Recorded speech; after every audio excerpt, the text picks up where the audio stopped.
ఇండియాలో కొన్ని మెడిసిన్స్ను కేంద్రం బ్యాన్ విధించింది.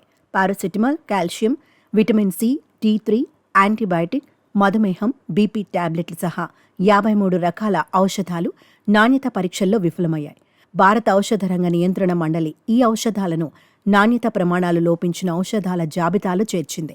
హైదరాబాద్కు చెందిన Hetero drugs, Alkem laboratories, Hindustan antibiotics limited, Karnataka antibiotics and pharmaceuticals limited, మెగ్ life sciences, pure and cure health care తదితర కంపెనీలో ఈ నాసిరకం ఔషధాలను తయారు చేశాయని నియంత్రణ మండలి తన నివేదికలో తెలిపింది.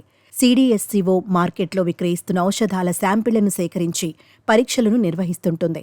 ఈ 53 ఔషధాల్లో vitamin C, D three tablet, Shelcal, vitamin B complex, vitamin C soft gels, antacid ప్యాండి, పారాసిటమాల్ ఐపి 500 టాబ్లెట్లు, డయాబెటిక్ ఔషధం గ్లిమిపిరైడ్, బీపీ ఔషధం టెల్ మిసార్టాన్ ఉన్నాయి.